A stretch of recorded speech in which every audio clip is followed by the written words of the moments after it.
back to Ask Angelina, but before we get into today's episode, I want to remind you that if you like my podcast, please follow, rate, and share it with your friends and family. Welcome back to part 2 of my chat with Jamie. Last time we talked about what it feels like to grow up and move between different cultures and countries, so please listen to part 1 if you missed it. As we left off, moving around teaches you life lessons and also leaves you with certain values you pick up along the way. So to start us off, do you think that there are specific values or traits that you picked up from one country you lived in and stuck with to another?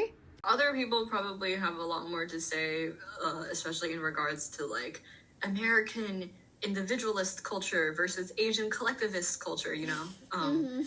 But like I said, like my social circles in general are all pretty American regardless because of the schools I've attended. So I don't see like a huge difference either way. I think I live for myself, and that's kind of the value that I've always lived by. Like back to the whole thing, like, oh, other people don't care that much. You don't really need to care that much. Just kind of do whatever makes you happy. Yeah. You got any advice like that from moving around as well? Because you have lived in very different states as well, like within America. Yes, I have. Well, for me, I had to pick up and learn how to adapt to different environments. Like, you have to match people's energies and definitely know how to strike up a conversation. The two of us were kind of lucky in just being basically picked up by an extrovert friend when we first transferred. Yeah. Like in other cases, sometimes you're the extrovert compared to even more introverted people. Oh, yeah. Because I'm also part of Reach Out, too, which is like a student ambassador thing at our school. It's important to be able to start a conversation if you want, if you need to. It's not always a necessity, but it's still a good skill to have. Yeah, that's true. And also, like, complimenting people. That's one thing that gets a conversation started. Mm-hmm. And also to be genuine about it. Like, it's so, especially girls. It's so easy to compliment girls. That's true. You can just so say, like, oh, I love your to compliment guys. Yeah. I feel like it's easier for guys to have a conversation, though. It's just like, what's up? You know? Well, I can't speak on that. It's probably a matter of, like, shared interests, you know? That's true. How has living in different countries or cities changed the way that you see the world and global issues? In global issues, we're breaching into politic talk. Yeah. Maybe, just a little bit. This is an interesting one because it's like the way people view politics or however they approach learning or talking about it, or just like knowing about it in general. I feel like it's less heavily dependent on region, like the region you live in, as opposed to just who you're interacting with, especially like through social media. I get most of my news through social media, right? Same, yeah. Not even official news, just like Twitter or something. It's not a good thing. I'm not saying that's a good thing. It is just the truth. I get most of my news from there, and it surprises me sometimes when people from our American school just like don't know what's going on. Yeah. Like it surprised me because I figured like their families, maybe their families don't talk with them about politics as much as mine does, and mine doesn't really. Like, my mom doesn't really know much about it. My dad is the one that keeps up with global politics more, and he doesn't talk with me much about it. But the way that the two of them approach politics, it's not like they're hiding anything from me, right? So then I can find out stuff about what's going on around the world on my own. And so it really surprised me when I found out later on that, like, oh, people at our school are just like they don't know what's going on at all somehow. Like somehow it was seriously pretty surprising. How did your international background influence what you want to study or do in the future? So I will be, well, hopefully I will be majoring in comparative literature when I go to the University of Hong Kong this year. Although technically I don't need to declare that as a major until next year. So, we'll see. The most simple way I can say it is that I like stories. So that means stories from everywhere, Yeah. So having that international background, like I am familiar with American culture. I'm familiar with East Asian culture, more specifically Taiwanese and Chinese, whatever. That all influences a lot in like the media that I consume. I watch a lot of American movies and TV shows. I read American books, but I also read like a lot of comics from East Asia. I read Yeah. webcomics from East I'm Asia. So it's like I have already been consuming fiction or just like media in general from like both regions that I'm from, and I want to just keep going with that in the future because it's what I like to do. Yeah. Wait, that's so good. Do you see yourself staying in one place long term or continuing like moving around or maybe like having kids and moving around too in the future? I never see myself as having kids because I can't handle that. Oh Like, I'd rather have my pets, no. That's true. Well, previously, whenever I moved, it wasn't really, like, my choice, Oh, that's true. It was the entire family's choice, / my parents' choice. And I just kind of went along with it. I didn't really have a big issue with it either way. I was just kind of like, well, my family is going. I kind of have to, so might as well.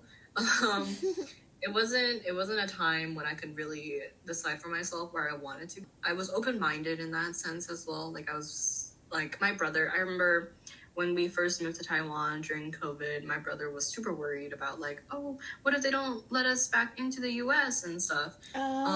So he like really didn't want to move, and he was so like attached to California.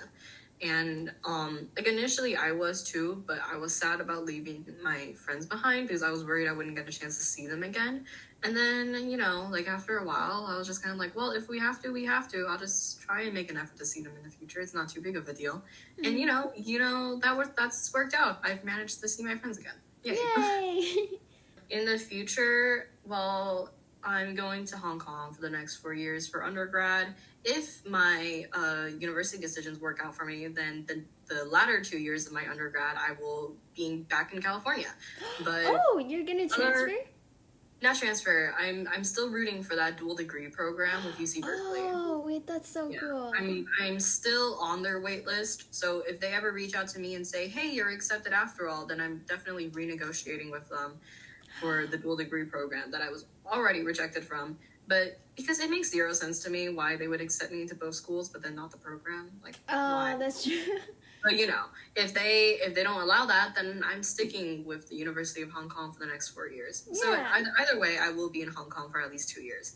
And I think as soon as I get settled in there after, like, hopefully I will be able to settle in there after my first year. I'm comfortable with staying there a full 4 years, I feel like.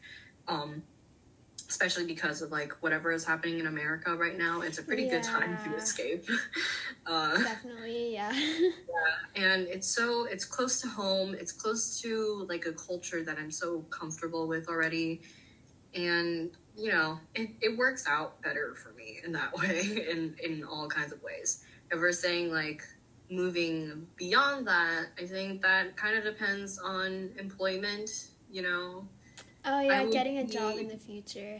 Yeah. I think I would be happy to be employed in America if and when the situation there for Gen Z workers and college grads become better at any point.